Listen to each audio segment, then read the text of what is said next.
सत श्री अकाल जी। जसकीरत पंजाबी क्लासेस विच आप जी का बहुत बहुत स्वागत है। अज असी पहली वीडियो उस टॉपिक ते बनाने जा रहे हाँ जिसका नाम सुन के ही विद्यार्थियों के पसीने छुट जाते हैं तो वह पेपर विच आउंदी भी है 10 नंबरों की। जी हाँ, असी पहली वीडियो बनाने जा रहे हाँ लेख रचना बारे। इस वीडियो विच असी तुहानू ऐसी कुछ गल्लां दसांगे जिस नाल तुसी अपना लेख बहुत ही सुंदर अते प्रभावशाली बना सकते हो तां जो 10 नंबर जो बच्चे पेपर विच आम तौर पर छड्ड ही आउंदे ने ਉਹ कमा सकन। लेख की हुंदा है? किसी भी विषय उत्ते जद असी अपने विचार लिखती रूप में पेश करते हाँ तो लेख का होंदा है। लेख विच सानू अपने विचारों को पेश करने की पूरी खुल होंदी है। असी चाहिए तो लेख दे वास्ते उहदे फायदे भी लिख सकते हैं, असी चाहिए तो उसके नुकसान भी लिख सकते हैं। लेख पूरी तरीके नाल एक साडी रचना है जिस विच असी अपने ही विचार पेश करने ने, पर अपने विचारों को प्रमाणिक दिखाने लई की कीता जाए।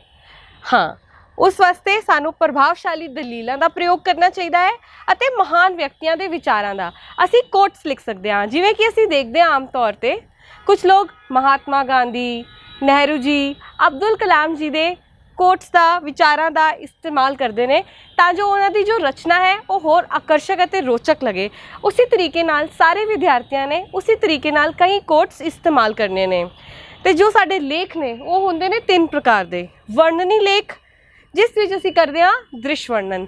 दृश्य वर्णन जिवें भूआ दे घर दी सैर, ताज महल दी सैर, इस तरीके के लेख आम तौर पर बच्चों को आउंदे ने जिस विच उन्होंने दृश्य वर्णन करना है। यह लेख लिखना ज़्यादा मुश्किल नहीं होंदा। उस तो बाद आता है बिरतांतक लेख जिस विच असी घटना वर्णन करना होंदा है। बिरतांत एक ऐसी चीज़ है जो पाठक को अपने नाल जोड़ के रखने में बहुत काम आता है। जब असी कोई कहानी सुनाते हाँ उसका बिरतांत अगर वधिया होंदा है तो असी वो कहानी सुनते रहने। जे बिरतांत वधिया नहीं होंदा तो असी बोर होकर कई बार तो कहानी पिछे ही छड्ड दिंदे हाँ। तो घटना वर्णन में सानू बिरतांत सिरजन वास्ते बहुत मेहनत करनी पैंदी है। इस दे वास्ते सानू अपनी इमेजिनेशन का बहुत अच्छे तरीके नाल इस्तेमाल करना पैंदा है। तीसरे प्रकार के लेख हैं विचारात्मक लेख। समाजिक, राजनीतिक, भाईचारक, कौमी, विद्यक लेखों को असी इस श्रेणी में गिनते हाँ।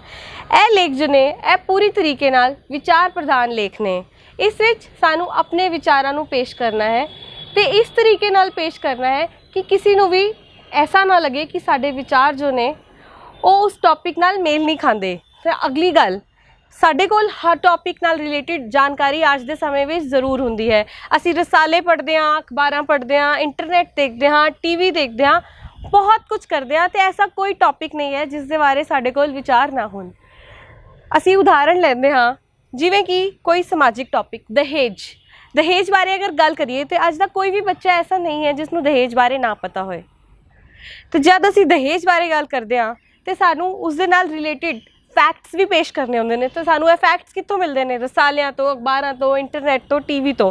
तो सानू ध्यान रखना है कि हर टॉपिक बारे सानू कुछ ना कुछ जानकारी है, बस उसनू सोहनी तरीके नाल अच्छी बोली इस्तेमाल कर दो, सोहनी लिखत विच विचारबद्ध करके पेश करना है ताजो पाठक इस विच रुझे रहें।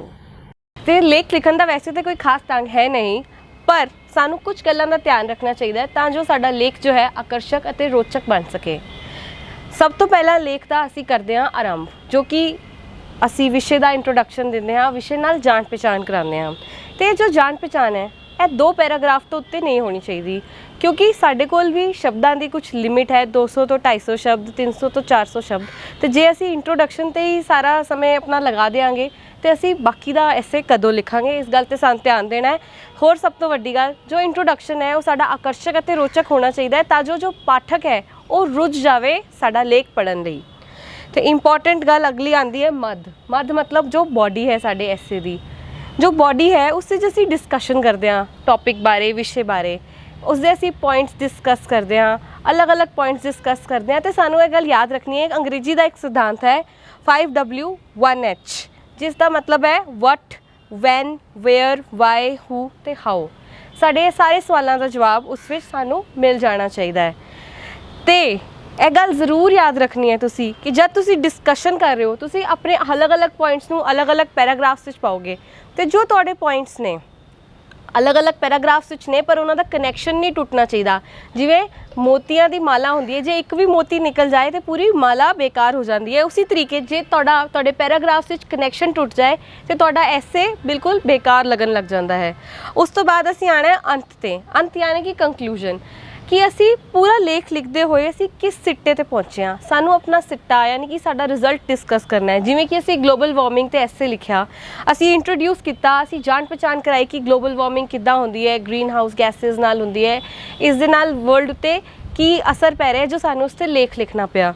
उस तो बाद असी पूरी डिस्कशन करांगे, पॉइंट वाइज असी डिस्कस करांगे कि ग्लोबल वार्मिंग किद्दां शुरू होंदी है, किद्दां फैलदी है, इहदे की प्रभाव पैंदे ने दुनिया लई, किस तरीके नाल माड़ी है, किस तरीके नाल चंगी है, जो भी मतलब तुसी दसना चाहो। उस तो बाद असी जद अंत ते आने सिट्टे ते कंकलूजन ते, तद असी खास ध्यान रखना है कि जो भी असी पूरा डिस्कस किया है पूरे लेख विच वो साडे कंकलूजन विच नज़र आए तो असी एक रिजल्ट ते पहुँच सकीए कि असी ग्लोबल वार्मिंग नूं किद्दां काबू कर सकते हाँ, सानू की स्टैप्स लैने चाहिए ने, की कदम उठाने चाहिए ने, तां जो असी ग्लोबल वार्मिंग नूं काबू कर सकीए, उसनूं रोक सकीए। तो हाँ, साडा ऐसे होना चाहिए है एकदम साफ सुथरी बोली विच, साफ सुथरी ते शुद्ध बोली विच, व्याकरण उसकी शुद्ध होनी चाहिए है। जे असी वाक विच लिख दिए पंखा चल रही है तो साडा वाक गलत हो जाएगा। जे असी लिखांगे पंखा चल रहा है, वही एक शुद्ध वाक मनिया जाएगा। टुकवे अखाण अते मुहावरे सानू यूज़ करन दी, प्रयोग करन दी बहुत ज़रूरत है। अगर असी किसी गल विच कोई अखाण या मुहावरा लिख देने तो साडी गल वैसे ही टुकवी ते प्रभावशाली लगन लग जाती है। जिवें कि एक बच्चा सी, उसकी मिसाल देंदे आ, उसने बहुत गंदी हैंडराइटिंग विच कॉपी लिखी, कॉपी विच अपने आंसर लिखिया। मैं उसनूं कहा कि बेटा तू ये गंदा क्यों लिखिया है? उन्हें कहा मैडम पेन ही ठीक नहीं सी। तो मैं अगों उसनूं जवाब दिता, नाच ना जाने आंगन टेढ़ा। तो उसनूं गल समझ ज़्यादा प्रभावशाली तरीके नाल आई। जे मैं कहती बेटा तू पेन ते इल्ज़ाम ना लगा, तो इस तरीके नाल वक्त भी खराब होंदा और गल भी समझ नहीं आती। तो जे तुसी भी अपने लेख विच अखाण और मुहावरियां दा प्रयोग करोगे तो तुहाडा भी लेख जो है वो बड़ा प्रभावशाली लगेगा। और विश्राम चिन्ह असी जरूर यूज़ करने ने, और बड़े ध्यान नाल यूज़ करने ने। साडा विश्राम चिन्ह, साडा विस्मिक चिन्ह, साडा अपना प्रश्न चिन्ह, साडे कौमे, साडे पुट्ठे कौमे, असी सब कुछ बड़े ध्यान नाल यूज़ करना है। उदाहरण वजों 3 शब्द लैनिया, रुको मत जाओ, ठीक है। इत्थे जे मैं कौमा लगाया है मत तो बाद, तो हो गया रुको मत जाओ, मतलब कि मैं तुहानू रोकना नहीं चाहती। पर जे मैं रुको तो बाद कौमा ला दा, रुको मत जाओ, तो मतलब मैं तुहानू रोकना चाहती हाँ। इसी कौमे ने साढ़े 3 शब्दों के 2 अलग अलग मतलब कट दिते। तो सानू विश्राम चिन्ह का प्रयोग इसी तरीके नाल करना चाहिए है कि जो गल असी पाठक तक पहुँचाना चाहते हैं वही पहुँचे, कोई होर गल ना पहुँचे। इसी तरीके असी अपना लेख लिखते हाँ। तो मैं उम्मीद करती हाँ कि तुहानू लेख रचना का साडा यह वीडियो अच्छी तरीके नाल समझ आ गया होगा। तो नाल ही मैं डिस्क्रिप्शन के लिंक विच कुछ सैंपल लेख पा रही हाँ, तां जो तुहाडी लेख रचना की समझ होर अच्छे तरीके नाल पक्की हो सके। सत श्री अकाल।